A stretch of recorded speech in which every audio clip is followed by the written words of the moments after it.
A Werewolf Shifter Romance, written by Amelia Hart. Chapter 1. Wolves at Dawn.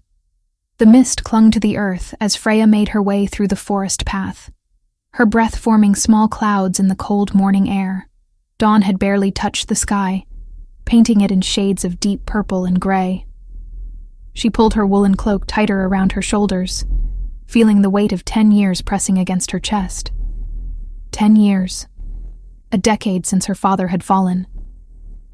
The village of Thornmere still slept behind her, smoke rising from chimneys in lazy spirals. Freya preferred it this way, visiting the burial ground when no one else stirred. Grief was a private thing, not meant to be performed for curious eyes or pitying whispers. Her boots crunched against frost-covered leaves as she walked deeper into the woods. The burial ground lay nestled among ancient oaks, a sacred place where the pack had laid their honored dead for generations. Her father's grave sat at the edge, marked by a simple stone carved with his name. Garrick of Thornmere. Warrior. Father. Freya's fingers traced the leather pouch at her belt, filled with dried wildflowers she'd preserved through the autumn. Her father had loved the colors of late summer, the golds and purples that reminded him of her mother's eyes. She'd been gone 5 years now, joining him in whatever realm waited beyond this one. The trees opened up to reveal the clearing, and Freya's steps faltered. 20 massive wolves sat in a perfect circle around her father's tombstone. Her heart lurched against her ribs. These weren't ordinary wolves. Even from this distance, she could see they were enormous, each easily the size of a small horse. Their fur gleamed pure white in the early morning light, pristine as fresh snow.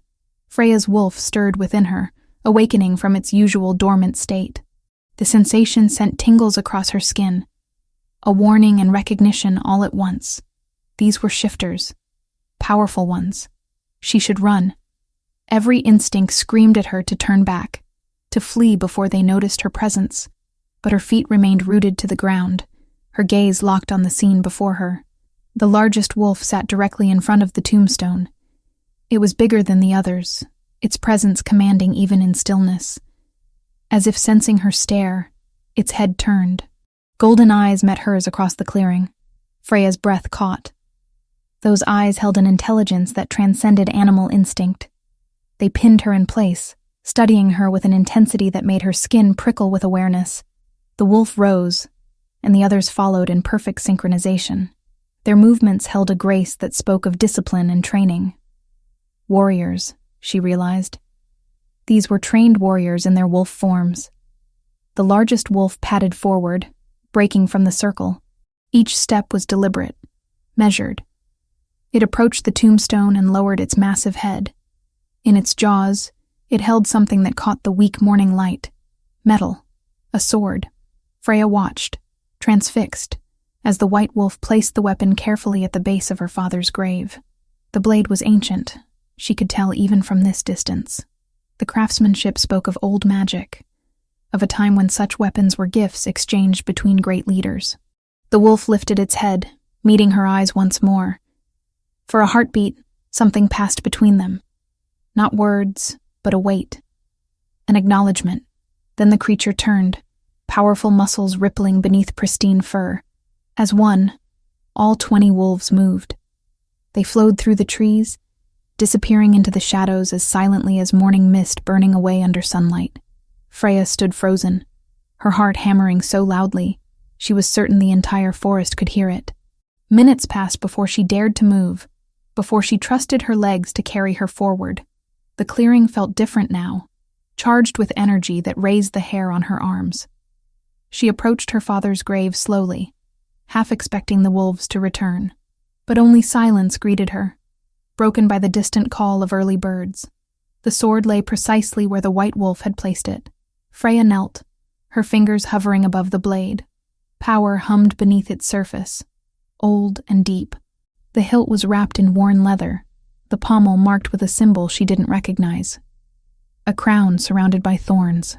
Why would shifters leave a weapon at her father's grave? What connection had existed between Garrick and whoever commanded those white wolves? Her father had been a warrior, yes, respected within their small pack, but he'd been no one of great importance, no alpha or beta. Just a good man who died protecting their borders from rogue attacks. Or so she'd always been told. Freya's fingers closed around the hilt. The moment she touched it, warmth spread through her palm. Her wolf surged forward, more alert than it had been in months. The sensation startled her enough that she nearly dropped the blade. "What were you involved in, Father?" she whispered to the stone. The forest offered no answers. With trembling hands, Freya wrapped the sword in her cloak, concealing it from view. Whatever this meant, whoever those white wolves served, she needed to understand. But not here. Not in the open where anyone might see. The walk back to Thornmere felt longer than usual. Freya kept to the shadows of the forest path, hyper-aware of every sound. The sword's weight against her side was both comforting and terrifying. The village was stirring when she reached the outskirts. Smoke rose thicker now from chimneys. The blacksmith's hammer had already begun its rhythmic clanging. Freya pulled her hood lower and hurried toward the small cottage she shared with her younger sister. Bryn was awake, sitting by the fire with a bowl of porridge. At 16, she was growing into her wolf, the changes making her restless and hungry at odd hours. Her auburn hair, so similar to Freya's own, was sleep-mussed and tangled. "You went to see him," Bryn said. It wasn't a question. "Yes." Freya unwrapped the sword carefully, laying it on their worn wooden table. Bryn's eyes widened. She stood so quickly her bowl nearly toppled. "Where did you get that?" "It was left at Father's grave, by wolves." Freya met her sister's shocked stare. 20 white wolves, Bryn. I've never seen anything like them. White? Bryn's voice dropped to a whisper. She moved closer to the blade, her fingers reaching out but not quite touching. "That's impossible. There are no packs with white wolves anywhere near Thornmere." "I know." "Then who?" Bryn's question cut off as heavy footsteps sounded outside. Both sisters froze. A fist pounded against their door, hard and authoritative. "Open, by order of the Alpha King's guard." Freya's blood turned to ice. She threw her cloak over the sword just as Bryn moved to the door. 3 soldiers stood on their threshold, wearing the dark leather armor marked with that same symbol she'd seen on the sword's pommel. A crown surrounded by thorns. The lead soldier's eyes swept their small home. "We seek information about Garrick of Thornmere. Are you his kin?" "We're his daughters," Freya said, stepping forward. Her mind raced.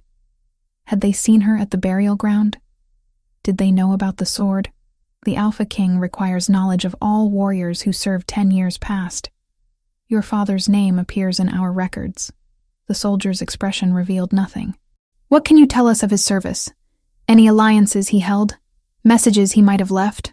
"He was a border guard," Freya replied carefully.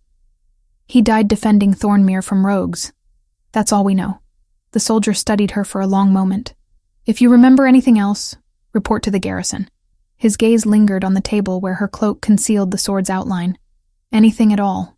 They left without another word, but Freya felt their suspicion hanging in the air.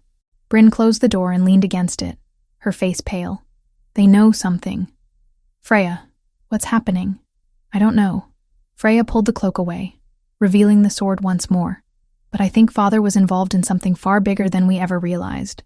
Chapter 2. Blood and Recognition. 3 days passed since the soldier's visit. 3 days of Freya watching the forest edge from her cottage window, expecting either white wolves or armed guards to return. Neither came. The sword remained hidden beneath loose floorboards, wrapped in oiled cloth. She'd examined it a dozen times, tracing the crown and thorns etched into the pommel, feeling the dormant power that seemed to pulse beneath the metal. Each time she touched it, her wolf stirred with an urgency she couldn't explain. "You're going to wear a path in the floor," Bryn said from her place by the hearth. She was mending one of Freya's cloaks, her needle moving with the restless energy of a young shifter still learning to control heightened senses. "If you're so worried, why not ask the Pack Alpha what he knows? Because drawing more attention to us is the last thing we need." Freya finally turned from the window. "I need to gather more feverfew and willow bark anyway. The tanner's wife is close to her time, and her pains have been worse than usual." Bryn's needle paused. "You're going into the forest? After what happened with those soldiers? The herbs don't grow in our garden, and people depend on my remedies." Freya collected her gathering basket, and the small knife she used for cutting roots. Her father had taught her which plants healed and which killed, knowledge passed down through his mother's line. Once, when fever nearly took Bryn, Mother had pressed Freya's palm to the girl's brow and whispered, "Some healers carry light in their blood. When it answers, don't be afraid." It was one of the few things she had left of him beyond memories and unanswered questions. "Then I'm coming with you." "No." Freya's tone left no room for argument. "Someone needs to stay here. If the soldiers return, tell them I'm attending to a birth in the next village. Don't mention the forest." Bryn's jaw set in that stubborn way that reminded Freya painfully of their father. But she nodded, recognizing the weight of responsibility in her sister's voice. The morning had warmed by the time Freya reached the deeper woods. Sunlight filtered through the canopy in golden shafts, illuminating patches of moss and the first autumn mushrooms. She knew these paths as well as the lines of her own palm, had walked them since childhood collecting plants for her mother's healing work. The feverfew grew near the old oak, its white flowers bright against dark leaves.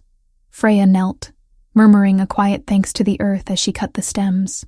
Her mother had taught her that too, respect for the plants that gave their essence for healing. She'd nearly filled her basket when her wolf suddenly went rigid inside her. The forest had gone silent. No birds sang, no insects buzzed. Even the wind seemed to hold its breath. Freya's hand moved to the knife at her belt as she slowly stood. Her senses expanded, reaching for any hint of danger. Then she caught the scent. Wolf. Multiple wolves. But wrong somehow. Wild and acrid, touched with something that made her stomach turn. Rogues. They emerged from the underbrush, 4 of them in wolf form. Their fur was matted and scarred, their eyes holding a manic gleam that spoke of shifters who'd spent too long away from pack structure.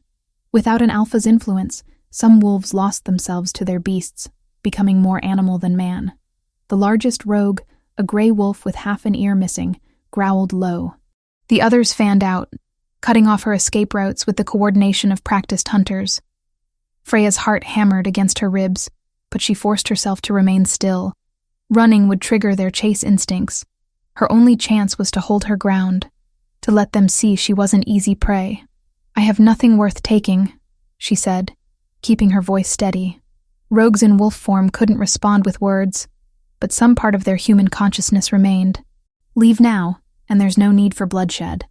The gray rogue's lips pulled back, revealing fangs stained with old blood. He took a step forward. Freya's fingers tightened on her knife. Against 4 wolves, the weapon would be useless, but she'd be damned if she went down without a fight. Her own wolf surged forward, demanding to be released, but her shift was slow. Always had been. She wouldn't complete the transformation before they reached her. The gray rogue lunged. A massive white shape slammed into him from the side with such force that both wolves tumbled across the forest floor in a tangle of fur and fangs. The new wolf was enormous, easily twice the size of the rogue, its pristine coat gleaming like fresh snow. One of the white wolves from her father's grave. The other 3 rogues hesitated, caught between fleeing and defending their leader. That hesitation cost them. The white wolf's jaws closed around the gray rogue's throat. There was no struggle, no drawn-out fight, just brutal, efficient violence that ended with the gray rogue's body going limp. The remaining rogues scattered, crashing through the underbrush in their panic. The white wolf didn't pursue. It turned to face Freya, blood staining its muzzle, those golden eyes locking onto hers. Power radiated from the creature in waves that made Freya's knees weak. This wasn't just any shifter. This was an alpha, a powerful one. The air around the wolf shimmered. Bones cracked and reformed with sounds that would have made Freya wince if she weren't frozen in place. Fur receded. Within heartbeats, a man stood where the wolf had been. He was tall, broad-shouldered, with black hair that fell past his shoulders, and a neatly trimmed beard that framed a face marked by both beauty and violence.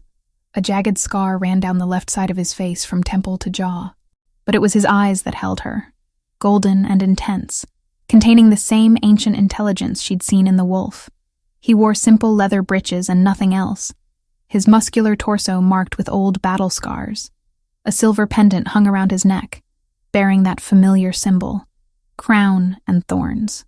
"Are you hurt?" His voice was deep, carrying an authority that made her wolf immediately lower its head in submission. Freya's mouth had gone dry. She managed to shake her head. He stepped closer, and she felt the pull. Her wolf recognized him on a level that transcended logic or reason. Mate, something whispered in the back of her mind. This is our mate. Terror and exhilaration warred in her chest. You're Garrick's daughter. It wasn't a question. His gaze swept over her with an intensity that made her skin prickle with awareness. Freya, how do you know my name? Her voice came out steadier than she felt. I make it my business to know those under my protection. He moved past her to examine the dead rogue, nudging the body with his foot. These rogues have been plaguing the borderlands for weeks. They're getting bolder, coming closer to settlements. Who are you? But she already knew. Some part of her had known the moment she'd seen him shift. He straightened, fixing her with that golden stare. I am Killian Stormborn, Alpha King of the Realm. He paused, letting the weight of his title settle between them. And I owe your father a debt that 10 years has not diminished. Freya's basket had fallen when the rogues appeared, herbs scattered across the ground. She bent to gather them, needing something to do with her hands, some way to ground herself in the face of this impossible situation. My father was a border guard. What debt could you possibly owe him? Your father saved my life. Killian crouched beside her, helping collect the feverfew with hands that moved with surprising gentleness. 10 years ago, I was ambushed by a traitor named Oswin, an alpha who conspired against my father, the previous Alpha King. Garrick was there. He witnessed the conspiracy, stood between me and death when Oswin's wolves attacked. Freya's fingers stilled on a stem. I was told rogues killed him. Oswin's wolves were branded as rogues after the attack. But it was murder, not random violence. Killian's jaw tightened, old anger flickering across his features. Garrick died before he could testify about what he'd seen.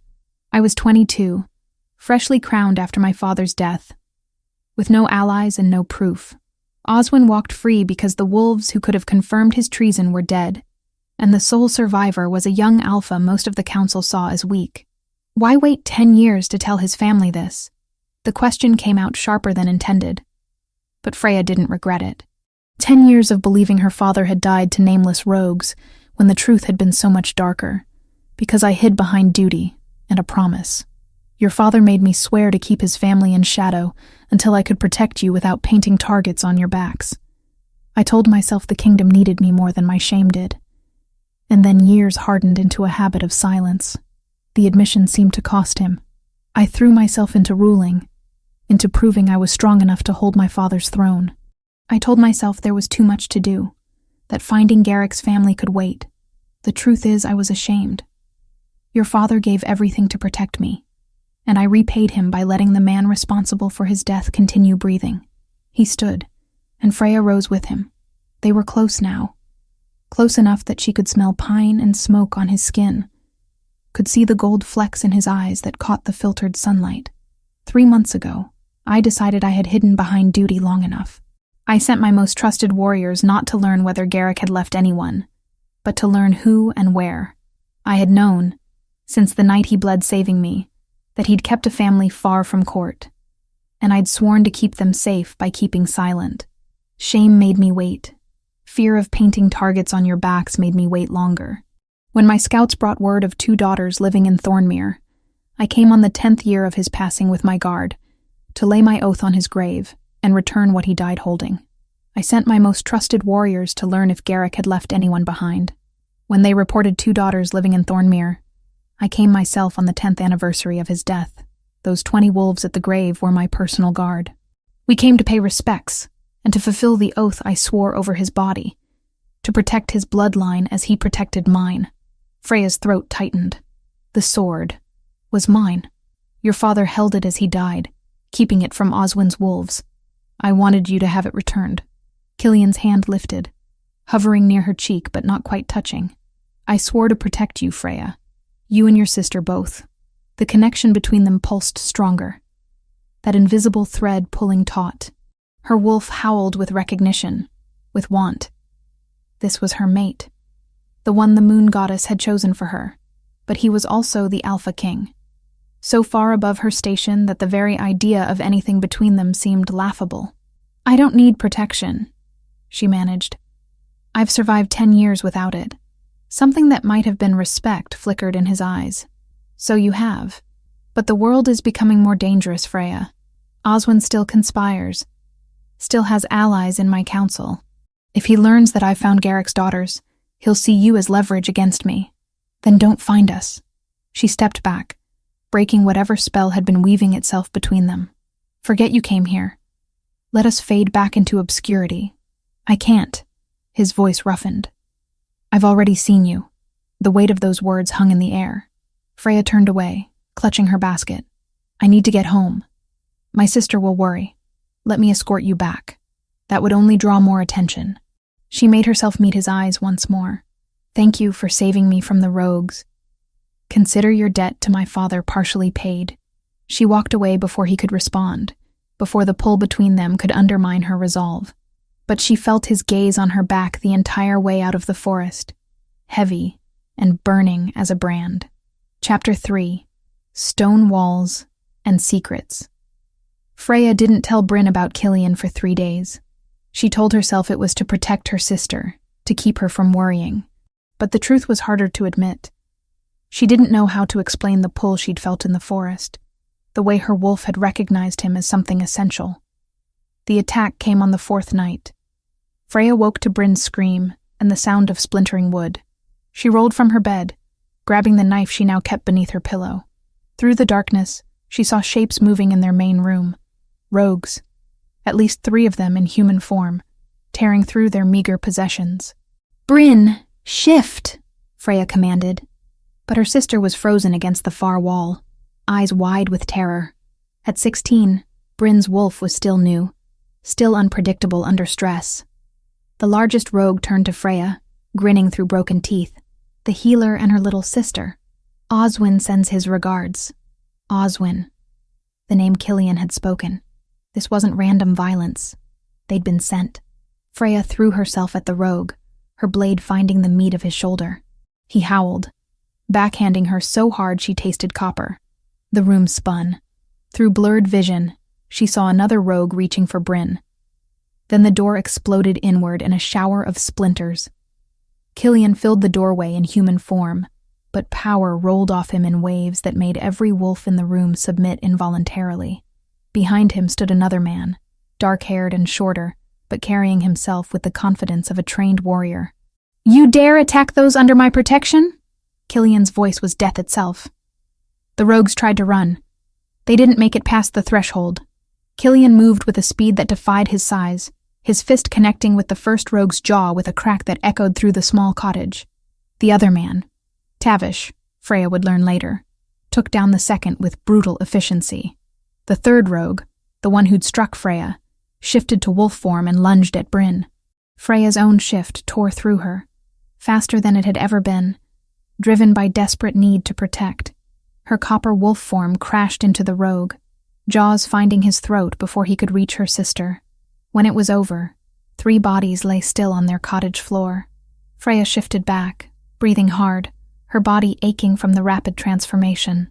Killian was suddenly there, his hands gentle on her shoulders. "Are you hurt?" "I'm fine." But she wasn't. Her home was destroyed. Rogues had been sent specifically to kill them, and the Alpha King was touching her with a tenderness that made her chest tight. "How did you know?" "I've had scouts watching your cottage since we met in the forest." His golden eyes searched her face. "I knew Oswin would move against you once he learned I'd made contact. You used us as bait." The words came out flat. "No." His jaw tightened. "I underestimated how quickly he'd act. That's on me." Bryn stumbled forward, and Freya immediately pulled her close. Her sister was shaking, blood on her clothes, though none of it seemed to be hers. Tavish approached, his demeanor respectful.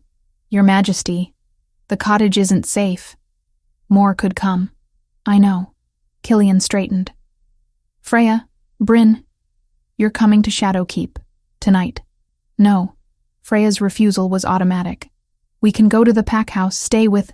Your local alpha can't protect you from what's coming. Oswin has reach, resources, allies who would sell you out without hesitation. He gestured to the ruined cottage. "This is just the beginning. If you stay here, you're dead within a week." Freya wanted to argue, but she looked at the destroyed room, at Bryn's terrified face, at the bodies on their floor. 3 rogues sent to kill 2 Omega females. Oswin wasn't playing games. "Fine," she said quietly, "but we go as guests, not prisoners.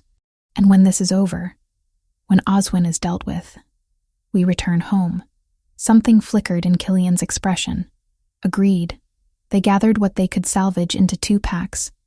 Freya retrieved her father's sword from beneath the floorboards, wrapping it carefully. When she turned, Killian was watching her with an intensity that made her wolf stir. "You kept it safe," he said. "It's all I have left of him." She slung the pack over her shoulder. "We're ready." The journey to Shadowkeep took 2 days on horseback. Freya had never ridden before, had never left Thornmere's borders. The world beyond her village was vast and strange, filled with forests that seemed to stretch forever, and mountains that pierced the sky. Killian rode beside her, patient when she struggled with the reins, pointing out landmarks in a voice that suggested he'd rather be doing this than ruling a kingdom. Tavish led the way with Bryn, the beta engaging her sister in conversation that gradually eased her fear. Shadowkeep appeared on the 3rd morning, rising from the mountainside. Black stone walls stretched toward the clouds, towers topped with silver that caught the dawn light. It was beautiful and intimidating in equal measure. "Home," Killian said simply, guiding his horse closer to hers. "You'll be safe here." The gates opened at their approach, guards snapping to attention. Servants rushed forward to take the horses. Freya felt dozens of eyes tracking her and Bryn as they followed Killian through courtyards and corridors of gleaming stone. The castle was enormous, filled with tapestries and weapons, and the scent of hundreds of shifters living in close quarters. Freya's senses were overwhelmed by it all. "Lady Moira will show you to your quarters," Killian said, gesturing to a woman approaching from a side corridor. Lady Moira was beautiful in a sharp-edged way, her dark hair elaborately braided, her gown fine enough to cost more than Freya had earned in a year. Her smile didn't reach her eyes. "The girls from Thornmere," she said, her tone suggesting they were something unpleasant she'd stepped in. "How quaint. I'll have rooms prepared in the East Wing." "The Royal Wing," Killian corrected, his tone brooking no argument. "They're under my personal protection." Moira's smile tightened. "Of course, Your Majesty. Though I wonder if your betrothed will appreciate such close quarters with common Omegas." "I have no betrothed." "Not yet. But surely you remember the arrangement with my daughter. Such an advantageous match for securing the Northern Territories." Freya's stomach twisted. Of course the Alpha King would have political arrangements, marriages of convenience. What had she expected? "There is no arrangement," Killian said coldly. "Show them to their rooms. Ensure they have everything they need." He left before Freya could speak, disappearing down a corridor with Tavish at his heels. Lady Moira's false smile vanished the moment he was gone. "Let me be clear," she said quietly. "You may have caught the king's momentary interest with your tragic story, but that's all it is. Momentary. He has responsibilities that extend far beyond 2 orphaned girls from nowhere. We didn't ask to be here." Freya replied evenly. "No, but here you are. In the Royal Wing, no less. I suggest you remember your place before you get ideas above your station." Her gaze swept over Freya's worn traveling clothes with obvious disdain. "Come. The servants will draw you baths. You smell of horse and low blood." The rooms Moira showed them to were larger than their entire cottage had been. Soft beds, warm fires, windows overlooking mountain vistas that stole Freya's breath. Servants brought hot water, clean clothes, food enough to feed a dozen people. When they were finally alone, Bryn collapsed onto one of the beds. "This is insane. We're in Shadowkeep. The Alpha King brought us to Shadowkeep. Temporarily." Freya moved to the window, looking out at the sprawling castle grounds. "Once Oswin is dealt with, we go home." "Do we have a home to go back to?" The question hung unanswered. Freya touched the glass, cool against her palm. Somewhere in this massive fortress, Killian was dealing with the political reality of having brought them here. And somewhere, Lady Moira was already plotting how to remove the inconvenient obstacles to her daughter's ambitions. 3 days passed before Freya saw Killian again. She'd spent the time exploring the parts of the castle she was allowed access to, familiarizing herself with the layout. Brynn had made friends with some of the younger warriors in training, her natural enthusiasm winning them over despite her common blood. Freya found herself drawn to the castle's infirmary, a sprawling room filled with beds and supplies. The head healer, an older woman named Gretchen, had eyed Freya skeptically until she'd helped treat a guard's infected wound with a poultice of herbs Gretchen hadn't even known about. "Where did you learn this?" the healer had demanded. "My mother, and her mother before that. Plant knowledge passed down through generations." Gretchen had studied her for a long moment. "We could use someone with your skills, if you're staying." "I'm not staying," Freya had replied. But she returned the next day anyway, and the day after that. Healing gave her purpose, kept her mind off the golden-eyed alpha who'd saved her life, and then vanished into his royal duties. On the 4th night, a servant summoned her to Killian's private study. She found him bent over maps, his hair loose around his shoulders, the firelight casting shadows across his scarred face. "You sent for me?" She stood in the doorway, uncertain. He looked up, and something in his expression softened. "Come in." "Please." She did, closing the door behind her. The study was warm, filled with books and weapons and the lingering scent of pine smoke.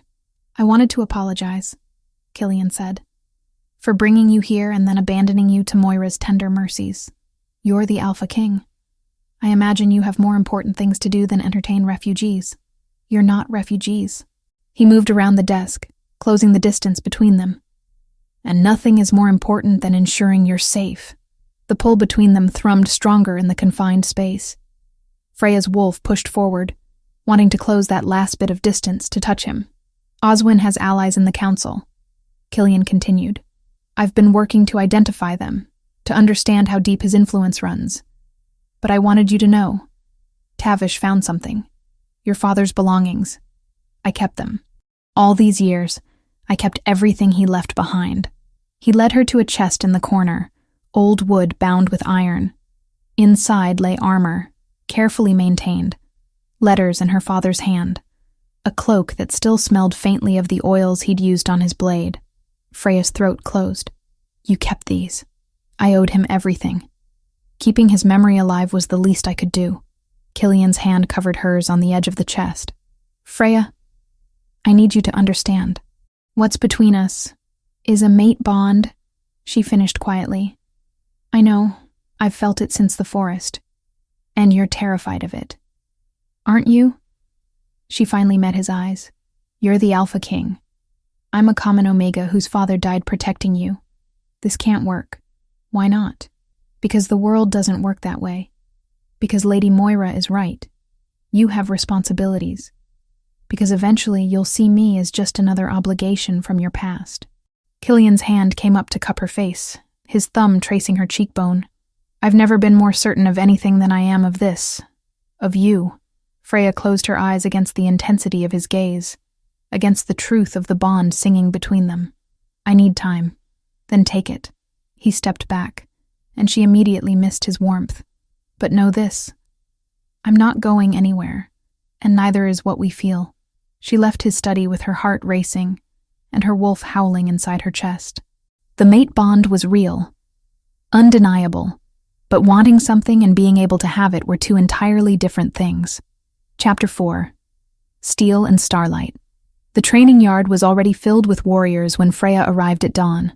Killian stood at the center, stripped to the waist despite the morning chill, his scarred torso gleaming with sweat as he sparred with Tavish.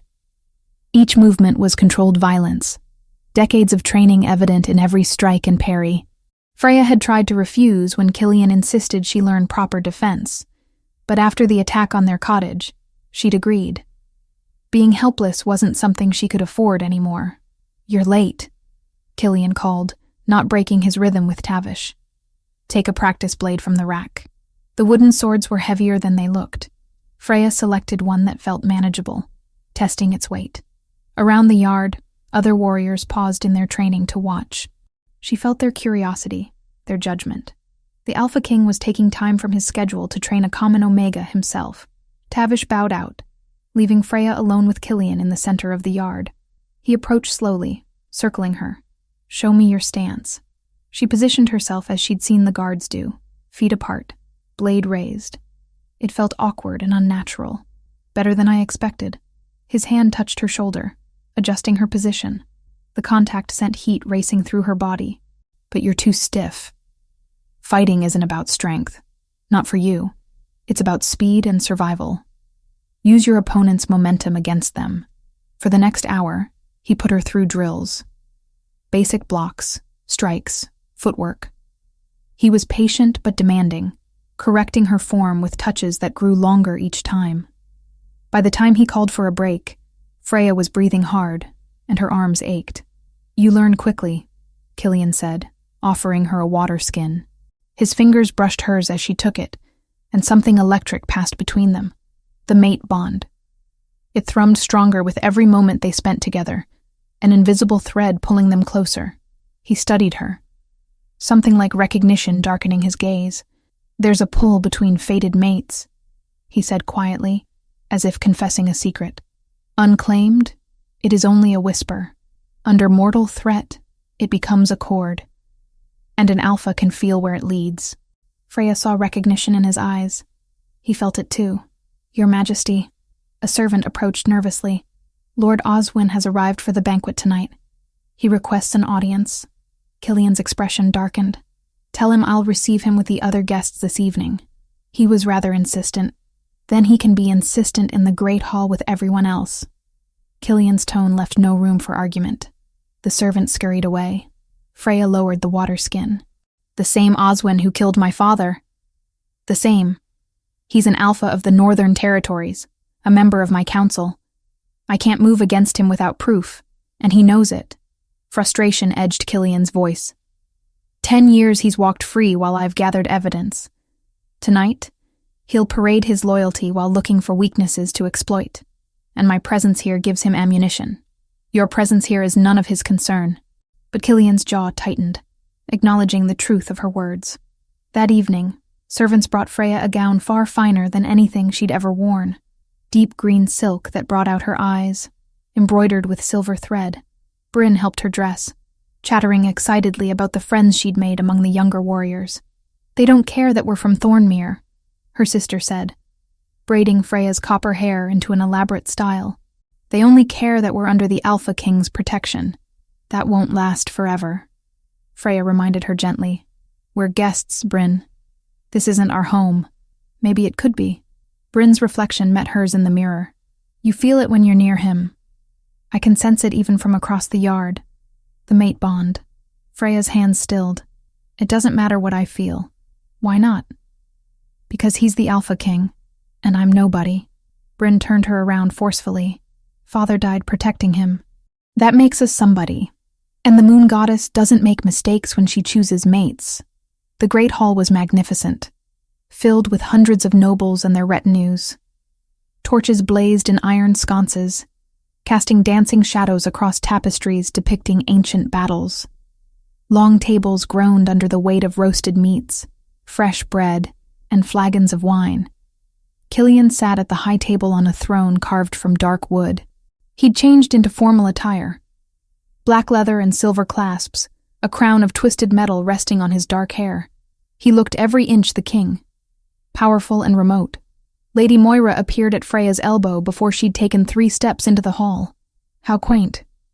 You actually came. I suppose someone lent you appropriate clothing."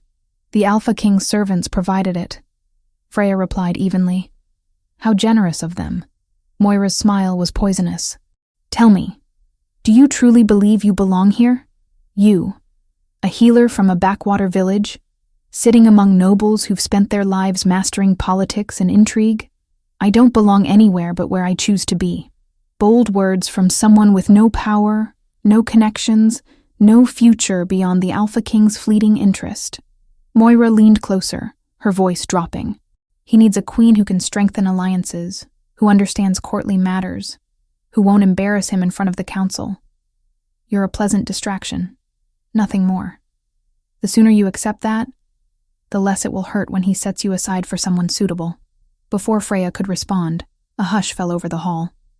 A man entered through the main doors, flanked by guards wearing unfamiliar colors. He was broad-shouldered and handsome in a hard way, his hair gray at the temples, his eyes calculating. Oswin, the man who'd ordered her father killed. Freya's hands clenched into fists. Her wolf surged forward, demanding blood. It took every ounce of control to remain still as he approached the high table and bowed. "Your Majesty, thank you for receiving me." "Lord Oswin," Killian's voice was carefully neutral. "Welcome to Shadowkeep. I trust your journey was pleasant." "Quite. Though I was surprised to hear rumors that you've taken in refugees from Thornmere." Oswin's gaze swept the hall until it landed on Freya. "Garrick's daughters, I'm told." "How interesting. They're under my personal protection. Any who threaten them threaten me." "I wouldn't dream of it, Majesty. Though I wonder if your council knows about this arrangement. Some might question the wisdom of elevating common blood to such prominence, especially when so many noble houses offer suitable alliances." The implication was clear. Freya was a liability, a poor choice that weakened Killian's position. Killian rose from his throne, and the temperature in the room seemed to drop. "Are you questioning my judgment, Oswin?" For a heartbeat, tension crackled through the hall. Then Oswin bowed lower. "Never, Majesty. I merely express concern for your well-being." "Your concern is noted and dismissed. Enjoy the feast." It was a clear dismissal. Oswin retreated to a lower table, but his eyes tracked Freya's every movement throughout the meal. She couldn't eat. Her stomach churned with rage and helplessness. That man had killed her father, had sent rogues to murder her and Bryn, and now he sat eating Killian's food and smiling as if he had every right to be here. When the feast finally ended, Freya slipped out through a side door into one of the castle's gardens. The night air was cold against her flushed skin, the stars bright overhead. Running away won't solve anything. She spun to find Killian approaching through the shadows, his crown removed, looking more like the warrior from the forest than the king from the hall. "I needed air before I did something stupid," she admitted. "Like attacking Oswin in front of the entire court?" The thought crossed my mind. He stopped close enough that she could feel his warmth in the chill night. "I know what you're feeling. I've wanted to tear his throat out for 10 years. Then why don't you?" The question burst out of her. "You're the Alpha King. You could execute him tonight. And start a civil war? Oswin has allies, powerful families who would use his death as an excuse to challenge my authority. I need proof of his crimes, ironclad evidence that will turn his supporters against him. Otherwise, I'm just a tyrant eliminating political opponents." Freya turned away, blinking back frustrated tears. "So, we do nothing while he walks free." "Not nothing." Killian's hand found her shoulder, turning her back to face him. "We gather evidence. We build alliances. We wait for him to make a mistake.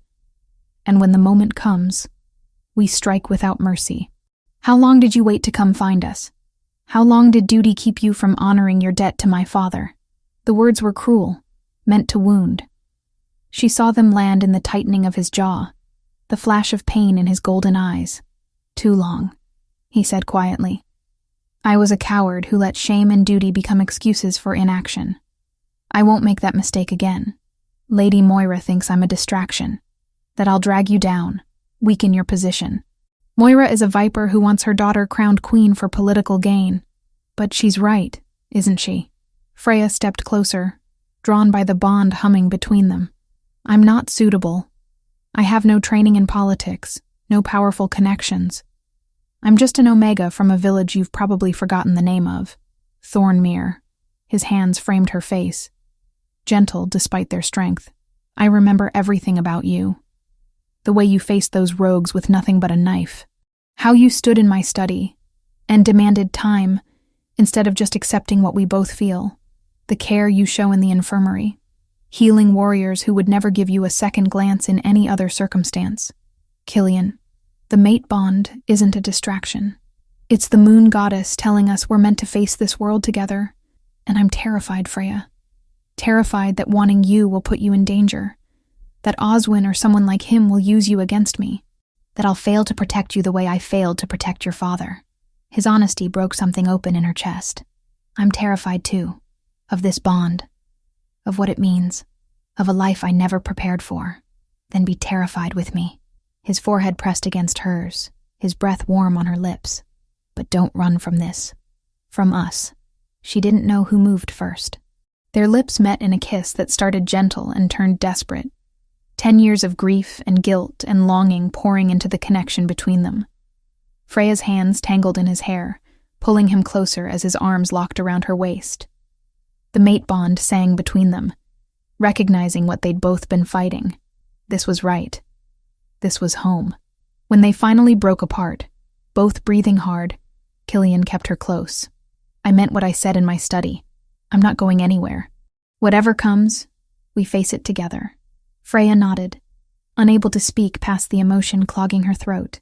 In the distance, the castle lights blazed against the darkness. But here in this garden with this impossible man, she finally felt like she might belong. Chapter 5. Shadows and Snares. The message arrived 3 days after the banquet, slipped under Freya's door in the dead of night.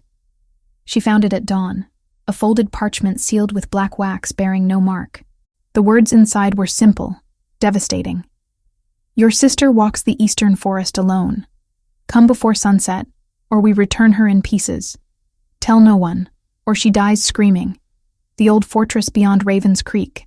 Freya's hands shook as she read it twice, 3 times.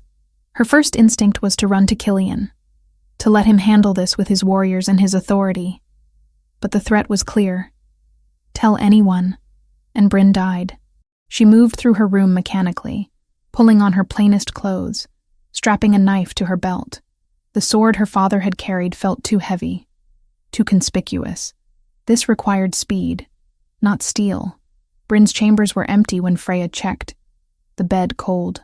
How long had she been gone? Had they taken her from the castle itself, or lured her out somehow? It didn't matter. What mattered was getting her back. Freya slipped through the castle's side passages, avoiding guards and servants. The eastern forest lay beyond the training yards, accessible through a small gate in the outer walls. She'd learned the castle's layout over the past weeks, knowledge that now served a desperate purpose. The forest swallowed her quickly, ancient trees blocking out the morning sun. She followed the faint trail toward Raven's Creek, every instinct screaming that this was a trap. But what choice did she have? Bryn was all the family she had left. The mate bond hummed at the edge of her consciousness, that invisible thread connecting her to Killian. She could feel him somewhere in the castle, occupied with his endless duties. Part of her wanted to pull on that bond, to scream for help through whatever magic linked them. But the message had been clear. Come alone, or Bryn died. Raven's Creek was a narrow stream cutting through rocky terrain.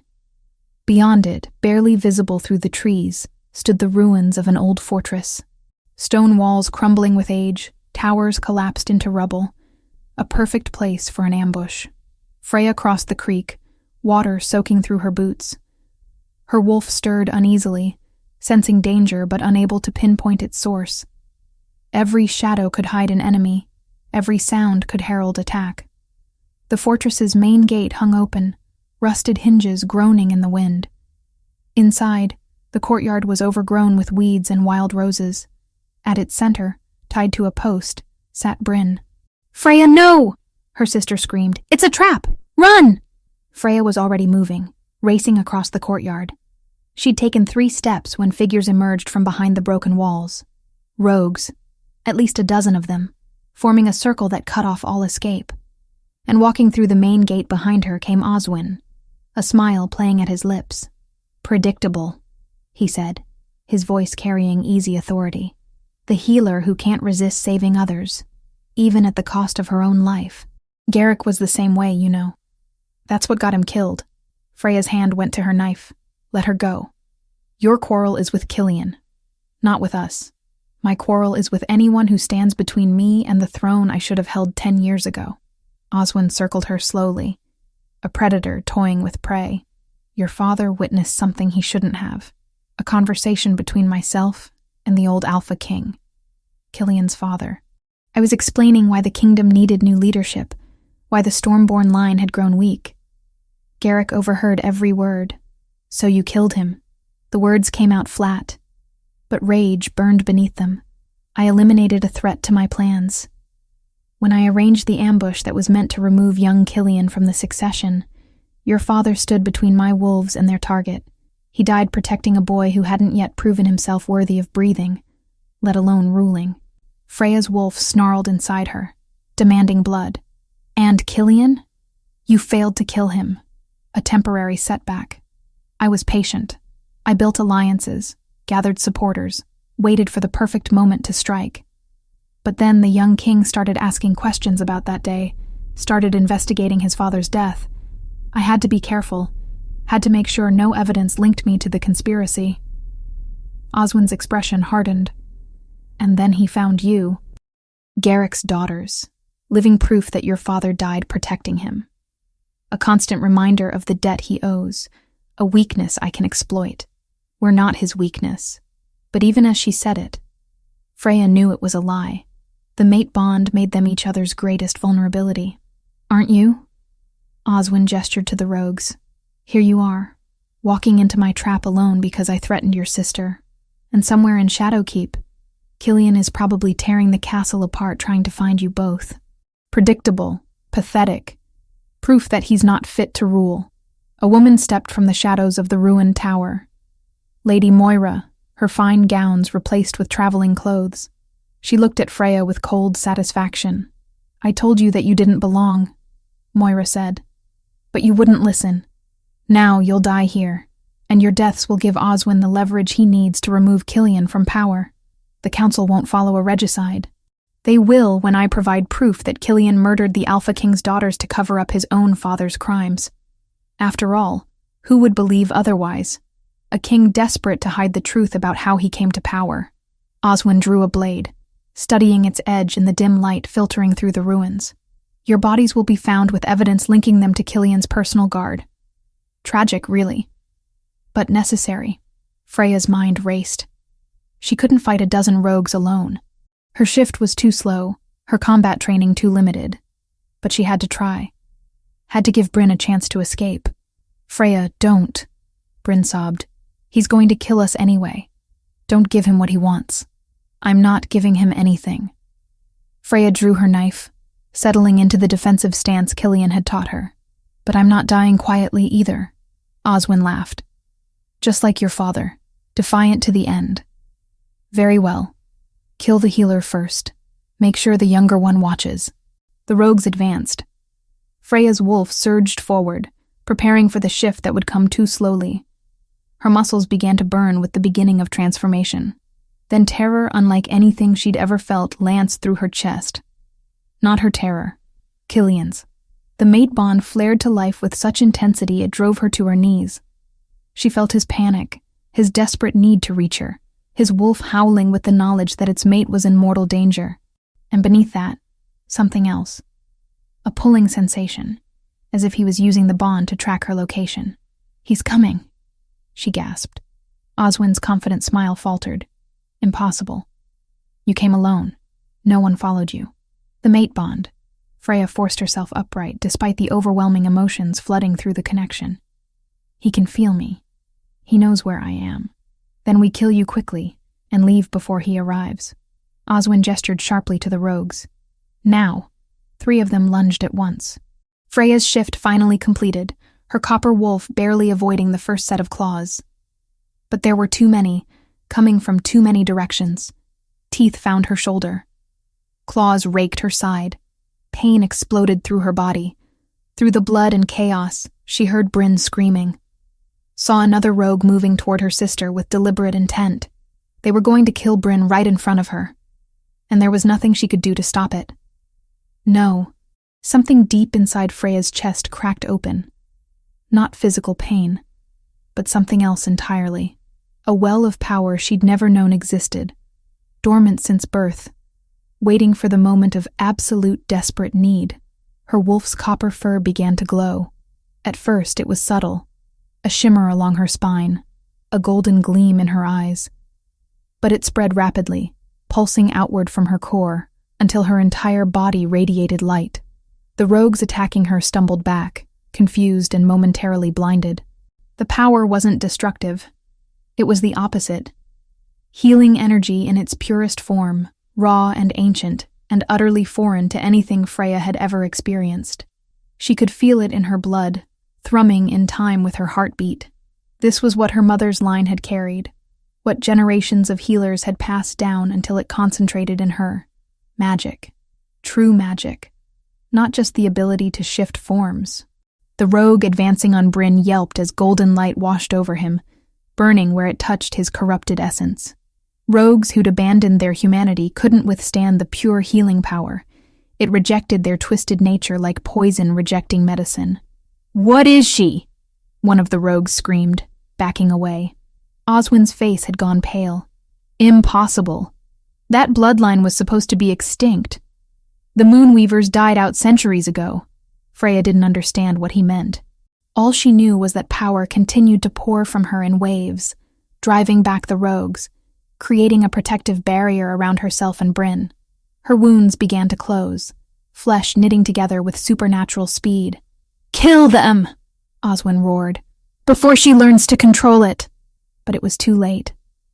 The sound of pounding hooves echoed through the forest, followed by howls that made every wolf present freeze instinctively. Alpha command, powerful enough to stop hearts. Killian burst through the fortress gate in human form, Tavish and 24 warriors at his back. His golden eyes found Freya immediately, taking in her glowing form, the rogues surrounding her, the blood on the ground. Rage transformed his features into something terrifying and beautiful. "You dare touch what is mine." His shift was instantaneous, the massive white wolf appearing where the man had stood. And then he was among the rogues, tearing through them with a violence that spoke of every protective instinct screaming to destroy anything that threatened his mate. Chapter 6. Claiming through blood. The battle was chaos incarnate. Killian's white wolf tore through the rogues with a brutality that transcended mere violence. This was vengeance given fangs and fury. Each rogue that had dared touch Freya paid with their lives, throat torn out before they could even register their deaths. Tavish and the other warriors engaged Oswin's forces with ruthless efficiency. Steel rang against claws. Blood spattered ancient stone. The fortress courtyard became a slaughterhouse, but Freya's attention was locked on her own transformation. The golden light pouring from her copper wolf form pulsed with each heartbeat, responding to her desperate need to protect. She could feel the energy flowing through her, foreign yet somehow innate, as if it had always been there waiting to wake. One of Killian's warriors fell near her, his side torn open by rogue claws. Without thinking, Freya pressed her glowing form against him. The healing power surged outward, and she watched in amazement as his wounds began to close. Not completely. The magic wasn't that strong yet, but enough to stabilize him, to pull him back from death's edge. What in the moon goddess's name? The warrior gasped, staring at her in awe. Another fell, then another. Freya moved between them, a copper beacon in the carnage, her healing light keeping Killian's forces on their feet when they should have been bleeding out. The power drained her, each use taking something vital from her core. But she pushed through the exhaustion. These warriors had come to save her and Bryn. The least she could do was keep them alive. Oswin had shifted, his gray wolf circling the perimeter of the battle.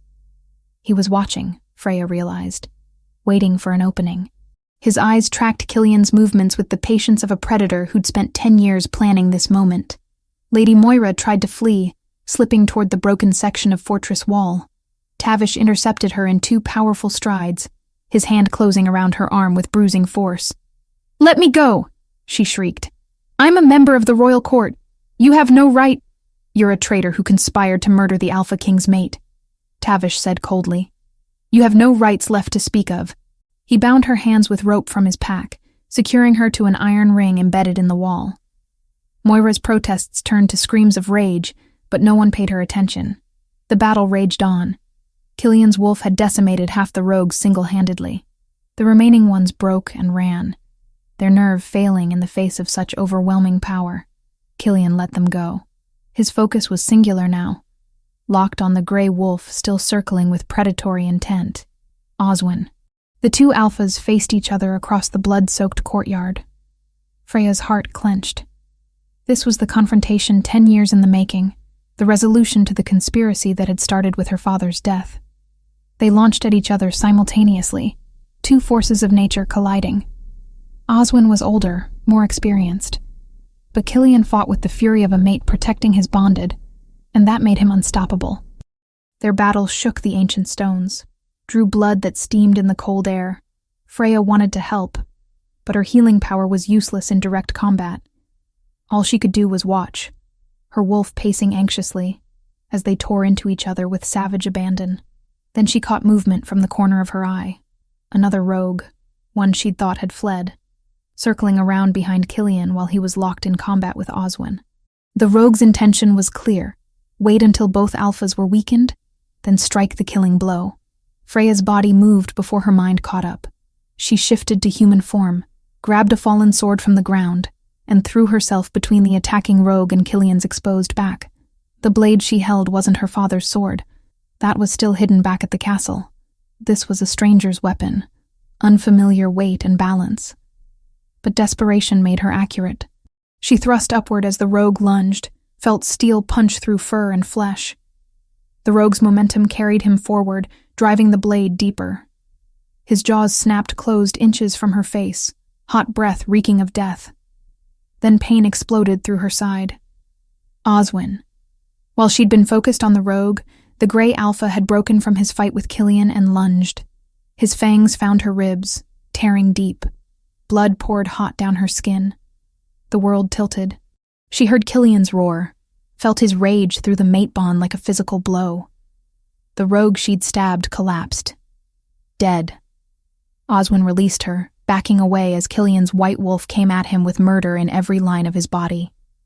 Freya hit the ground hard. Her vision swam. The wound in her side was catastrophic. She could feel that much through the shock. Mortal. She was dying.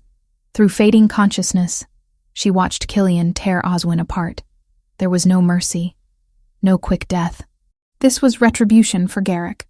For 10 years of conspiracy. For daring to touch Killian's mate. When it was over, Oswin's gray wolf lay still, throat torn out, eyes vacant. Then Killian was there, shifting to human form, gathering Freya into his arms. His face was streaked with blood, Oswin's blood, his golden eyes wild with panic. "No, no, no," he chanted, pressing his hands against her wound. "Freya, stay with me. Don't you dare leave me." "Got him," she whispered, her lips curving in a weak smile. "Stopped him from killing you, you foolish, brave, impossible woman." His voice broke. "Tavish, get a healer now." "Won't make it," Freya managed. Blood filled her mouth. Her healing power had burned itself out, keeping the warriors alive. She had nothing left to save herself. Killian's hands framed her face, forcing her to meet his eyes. "Listen to me. There's a way to save you, but it will bind us permanently. The claiming bite. If I give it now, my life force will sustain yours until you heal.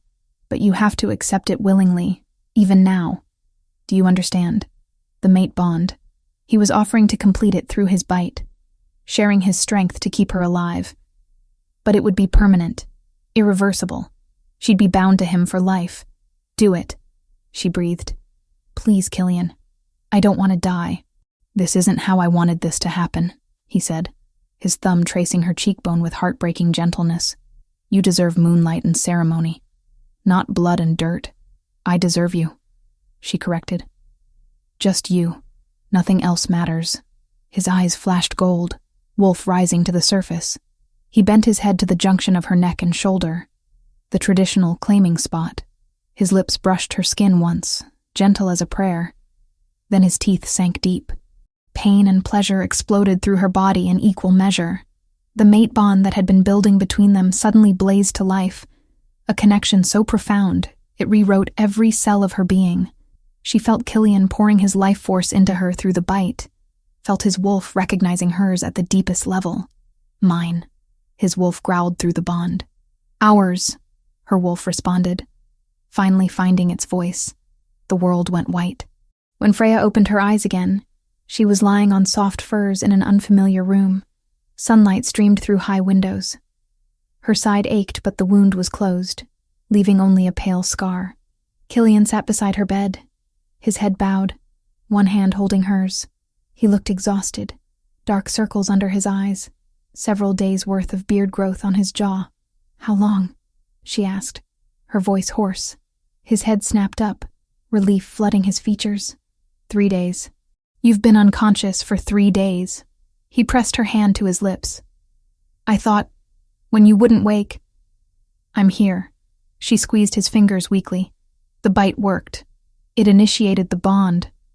But it's not complete. His expression grew serious. "That requires acceptance under a full moon, a conscious choice made when you're not dying. You can still reject it if you want. If this isn't what you truly desire." Freya reached up to touch the bite mark on her neck. It was healed but permanent. A silver scar in the perfect shape of his teeth. Through the bond, she could feel everything he felt.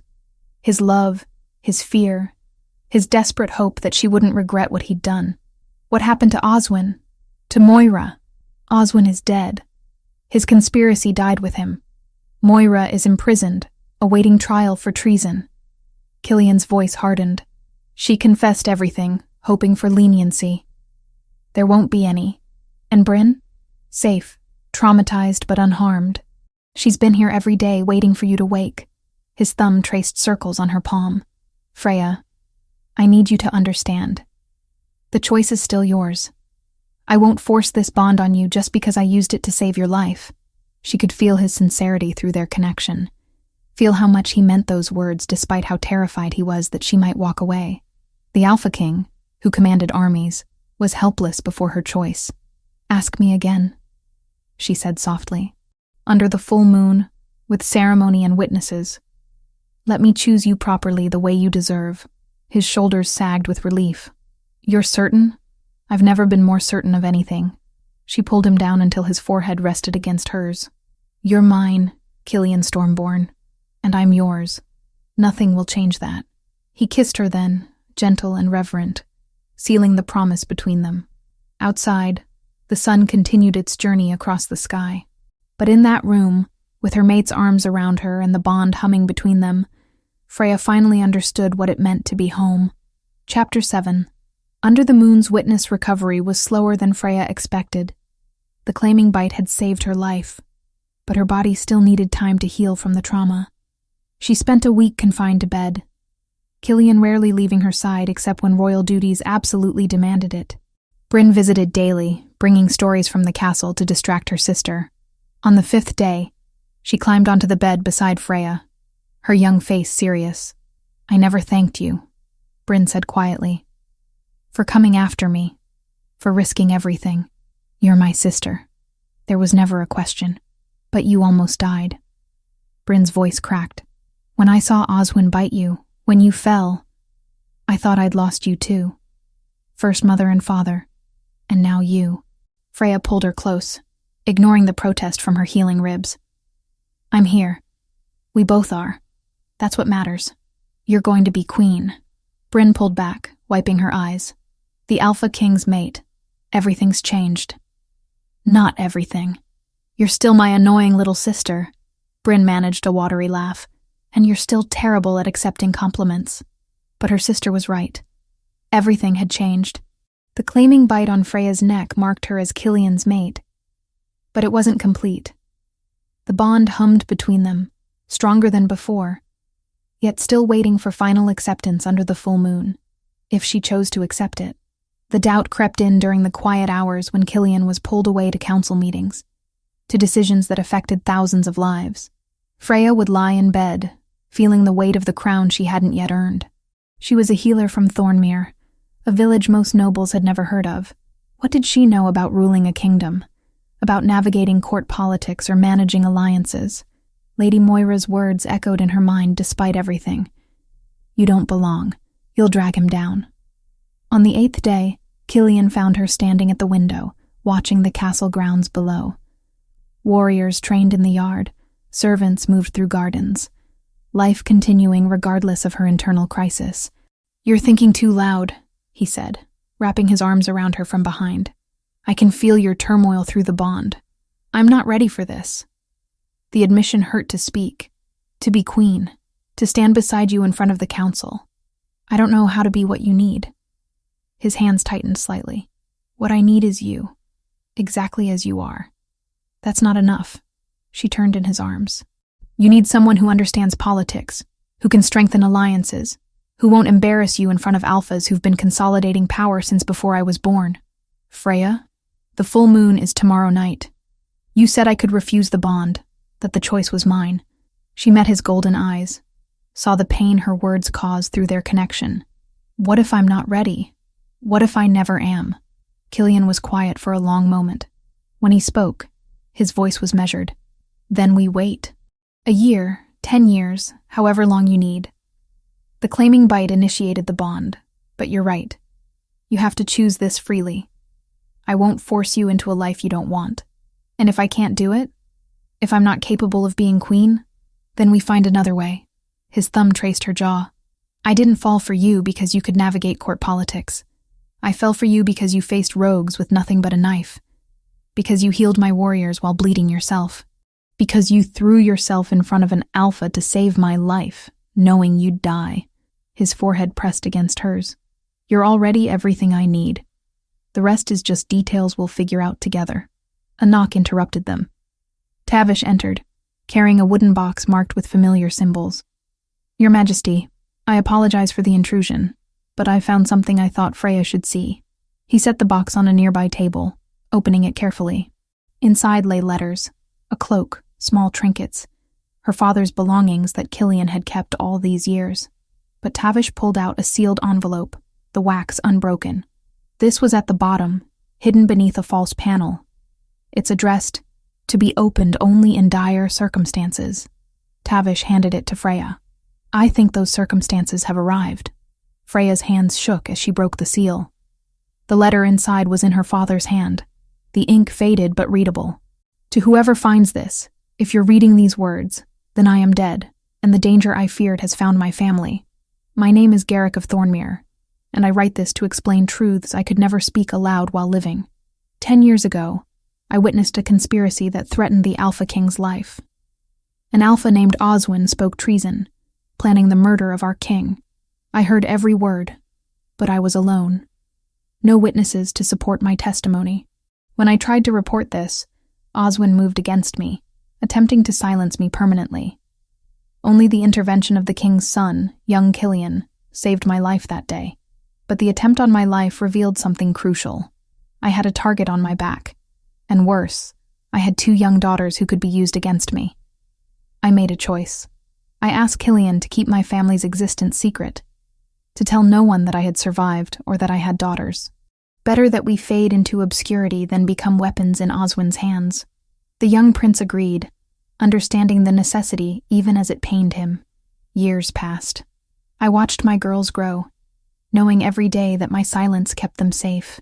Freya, strong and kind, who healed without asking for thanks. Bryn, bright and brave, who never knew how precious her very existence was.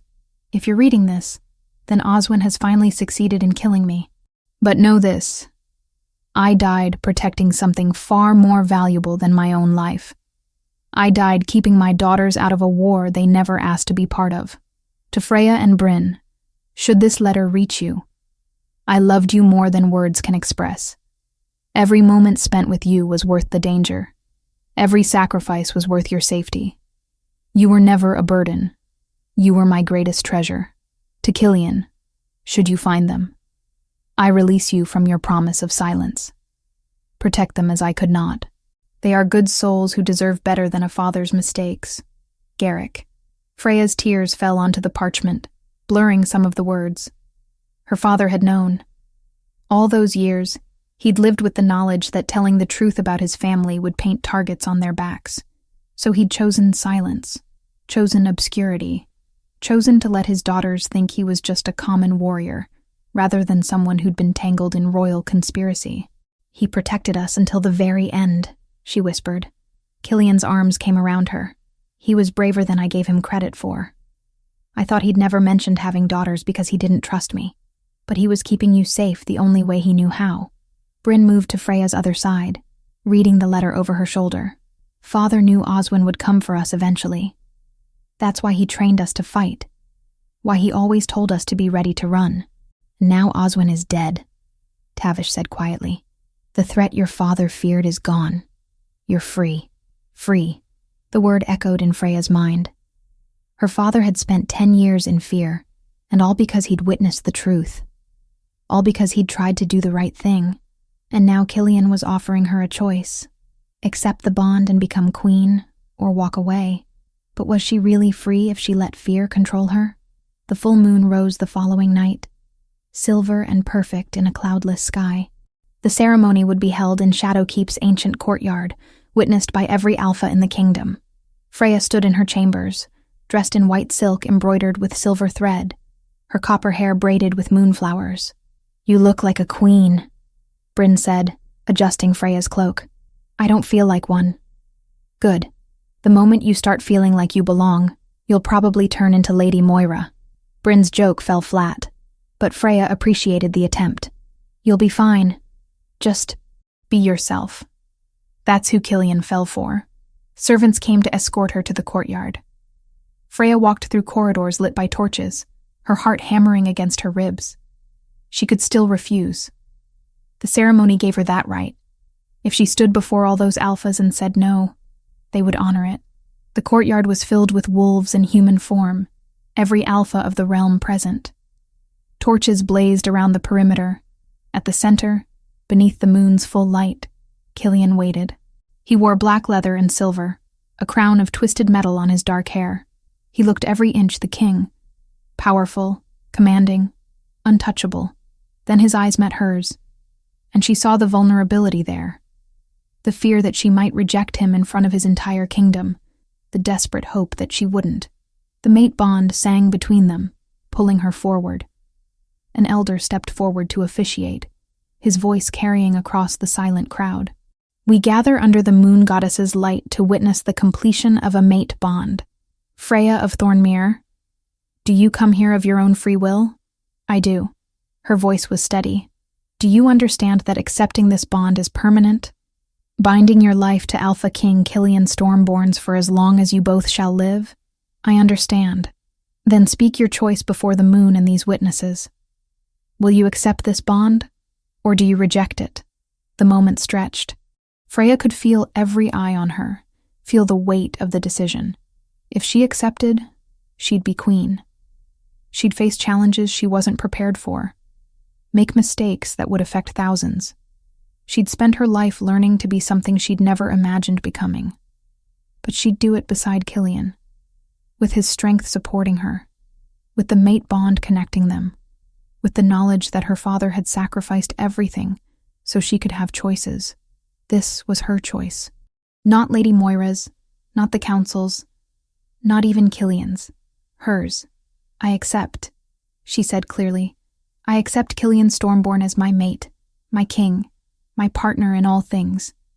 I accept the bond the moon goddess has woven between us, and I accept the responsibility of standing beside him, learning to be the queen this kingdom needs. The mate bond exploded to life, the partial connection becoming whole and permanent. Power rushed through her, not just Killian's, but something shared between them. She gasped as her wolf and his recognized each other completely, merging their essences until she couldn't tell where she ended and he began. Killian crossed to her in 3 strides, pulling her into his arms. Mine, he breathed against her hair. Ours, she corrected, remembering the words her wolf had spoken during the claiming bite. He kissed her before the entire assembly, sealing the bond under the moon's approval. When they finally broke apart, the elder spoke again.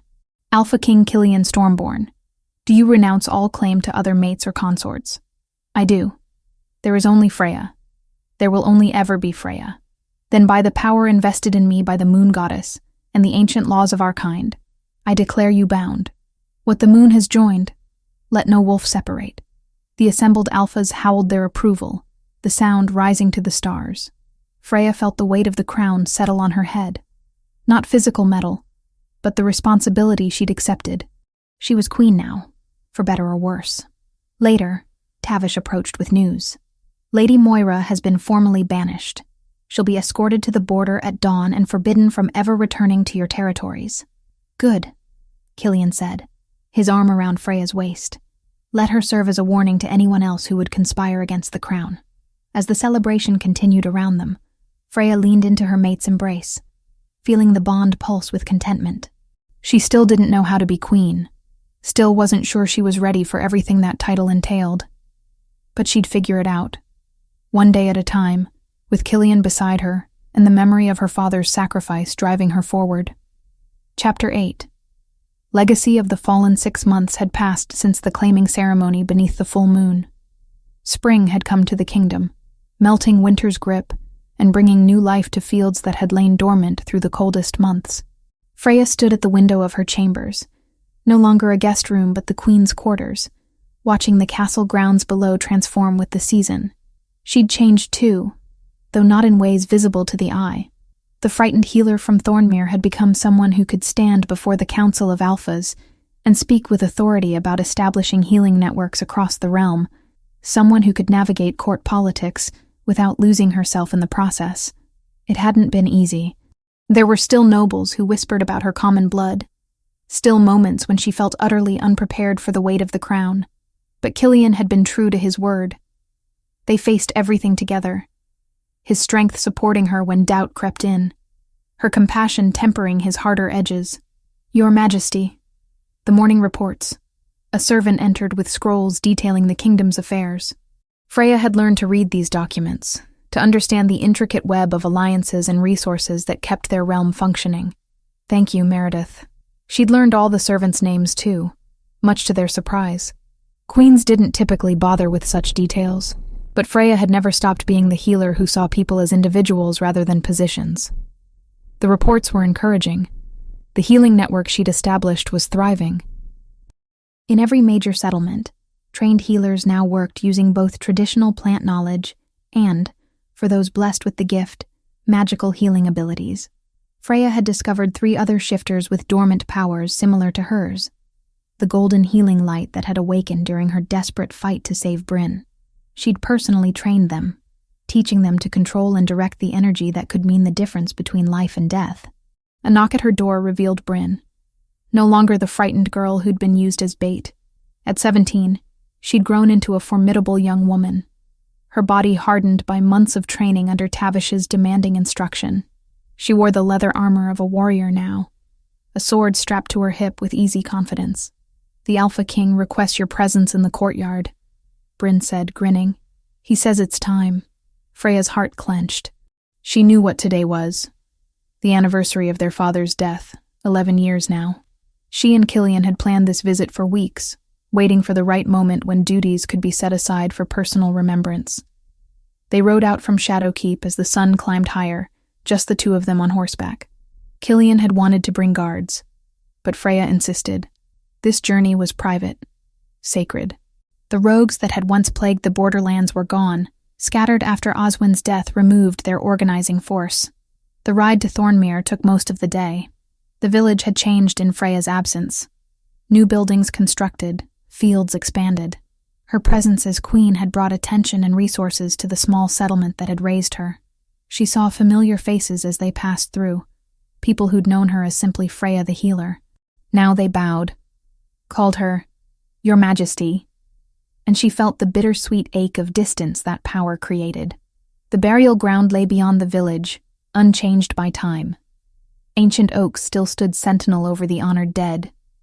Her father's grave was as she remembered it, though someone, probably villagers, had kept it clear of weeds and placed fresh wildflowers regularly. Freya dismounted, her hand finding Killian's as they approached the simple stone marker. Garrick of Thornmere. Warrior. Father. The same words she'd read 1,000 times, but now they carried different weight. She understood what they'd cost. "I brought someone to meet you, Father," she said quietly, aware of Killian's presence beside her. "Though I suppose you already knew him.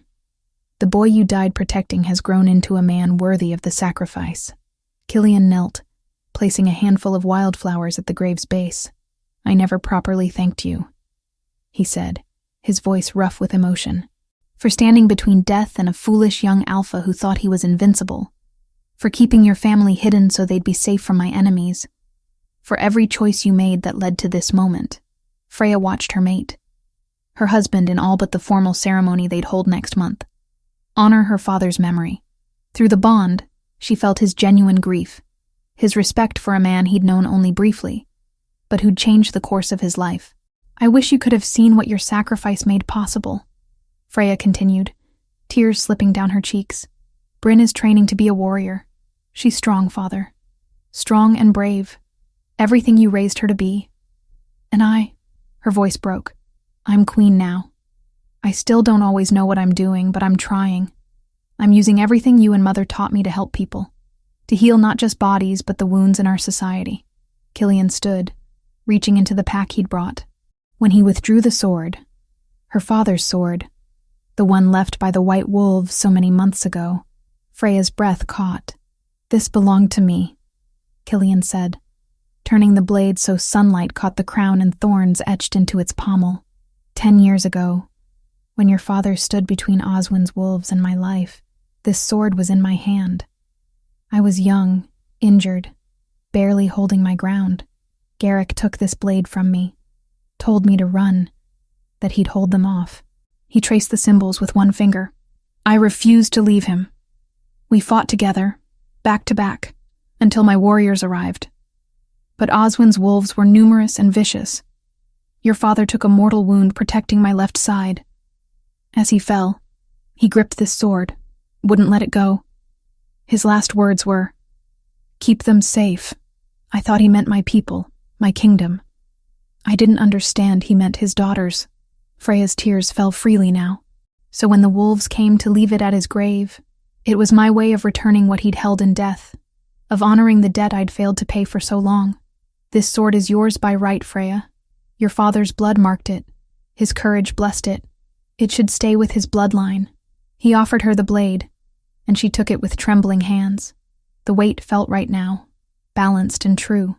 Through the metal, she swore she could feel an echo of her father's strength, his unwavering determination to protect those he loved. They stood in silence for a long moment. 3 souls connected across the barrier of death. Father, daughter, and the king whose life had been purchased with sacrifice. Finally, Freya spoke the words that had been building in her chest for months. Father, there's something else you should know. Something I need to tell you, even though you can't hear me. Killian's hand found hers, squeezing gently. He knew what she was about to say. She'd told him 3 days ago, when the healer had confirmed what she'd already suspected. I'm carrying your grandchild, Freya whispered. Killian's child. The heir to the throne. I'm terrified, Father. Terrified I'll make mistakes, that I won't be good enough, that I'll fail to protect them the way you always protected us. But I'm so grateful. Grateful for every lesson you taught me, every moment of love you gave. I'll tell our child about you.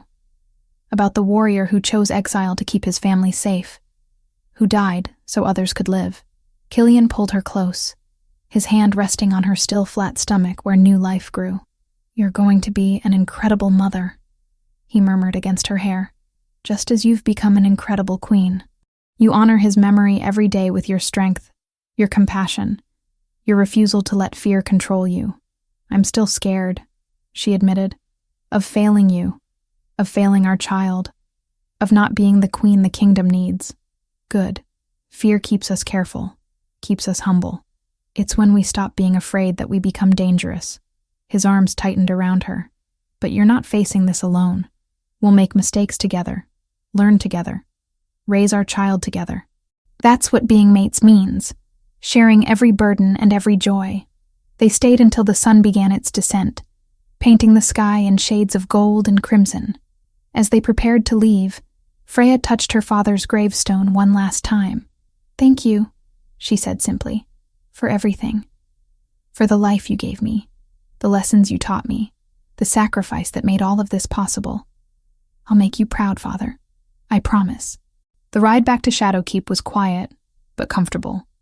Both of them lost in thought. Freya kept one hand on her stomach, marveling at the life growing there. A child who would never know its grandfather, but would carry his legacy in its blood. "What if I'm terrible at this?" she asked as the castle came into view, black towers silhouetted against the dying light. "Being a mother, I mean. What if our child needs something I can't give?" Killian reined his horse closer until their legs touched. "Then we'll figure it out together. Just as we figured out everything else. The council, the healing networks, learning to balance duty and love. We'll make mistakes, Freya. We're going to mess up repeatedly, but our child will never doubt that they're loved, that they're wanted, that they're cherished beyond measure. That's what matters. How are you so calm about this? You're going to be a father." "I'm not calm. I'm terrified." His golden eyes found hers, vulnerable and honest. "I'm terrified I'll fail them the way I failed your father for so long. That I'll be too focused on being king to be a good father. That I'll pass down my scars and mistakes instead of wisdom. Then we'll be terrified together." She smiled through tears. "And we'll love our child fiercely enough to overcome every mistake." As they rode through Shadowkeep's gates, Freya felt the weight of her father's sword at her side, the bond with her mate singing between them, and the new life growing in her womb. She thought of Bryn training to be a warrior, of the healing network spreading across the kingdom, of all the ways her father's sacrifice had blossomed into something beautiful. The future was uncertain. There would be challenges ahead, council politics, neighboring kingdoms, the endless work of ruling. But for the first time since standing in that forest clearing surrounded by white wolves, Freya felt ready. Not because she had all the answers, but because she had Killian beside her, her father's legacy guiding her, and the strength that came from finally understanding her worth. She was Freya Stormborn, queen of the realm, mate to the Alpha King, daughter of a hero. The end